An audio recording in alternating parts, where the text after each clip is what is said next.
Well, happy Easter to you.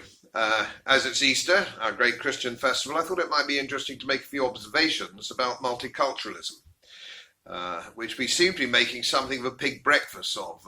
It was all right until a few decades ago, and now it seems to have got itself out of hand. America was built on immigrants who accepted the American way of life, wanted the American way of life, wanted to be American, and all that stands for, and where they went to church at the weekend was nobody's business but their own.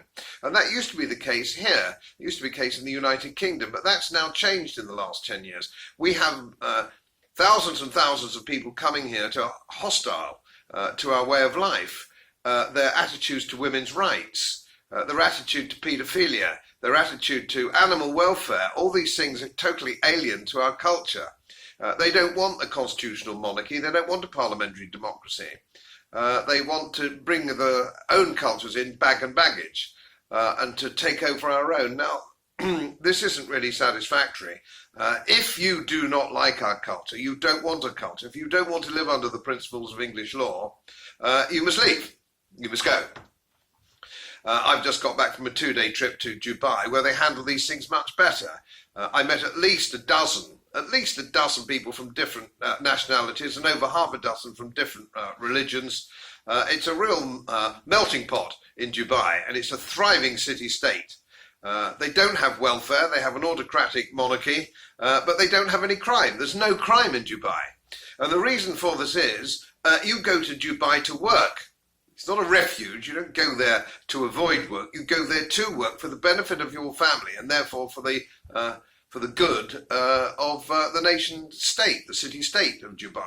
Everybody gets a win.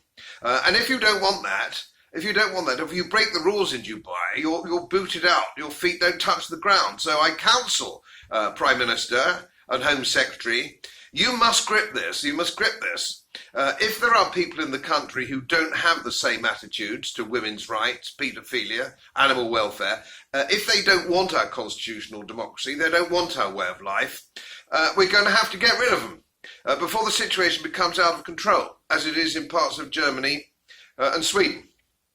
So, Prime Minister, there's no point in cutting people off from social media or putting people in prison for expressing their fears, which is totally un-British. I counsel you to deal with it yourself before it gets worse, while you still can deal with it. So that's my Easter message to you, Prime Minister.